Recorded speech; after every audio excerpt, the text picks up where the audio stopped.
I grew up without my father being in my household, and growing up in the inner city of Watts, of Los Angeles. It was one where not a lot of fathers around, and I knew that when I got older, I was gonna be different.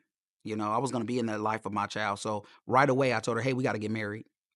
Now, understanding that she didn't have a relationship with God, I thought, well, I can kind of help her engage with one, and we can go to church. But she was not interested, and it was a crazy relationship, very very difficult, and one that led to divorce ultimately.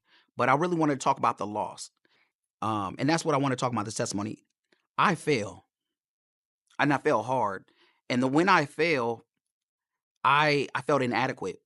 I felt like I was undeserving of God's love, of His grace, of His mercy, and I felt like I couldn't go to God. I couldn't even ask Him to forgive me because I kept making the same mistakes over again and again, and it kept getting worse, and it kept falling down deeper and deeper. I mean, from just hanging out with these guys thinking I could save them, to getting in a relationship that led to an unequally yoked relationship, a marriage, to having a child on the way, and a child that would never make it past a couple of months, not even past a few weeks. My child actually passed away 4 days after he was born. It was extreme loss, and it didn't do anything at all but make things worse in my household. And thinking back to that time, man, I was so upset with God, trying to figure out why would he allow things to happen to me, and all I could consider was that it's because I wasn't living the life that I was supposed to be living.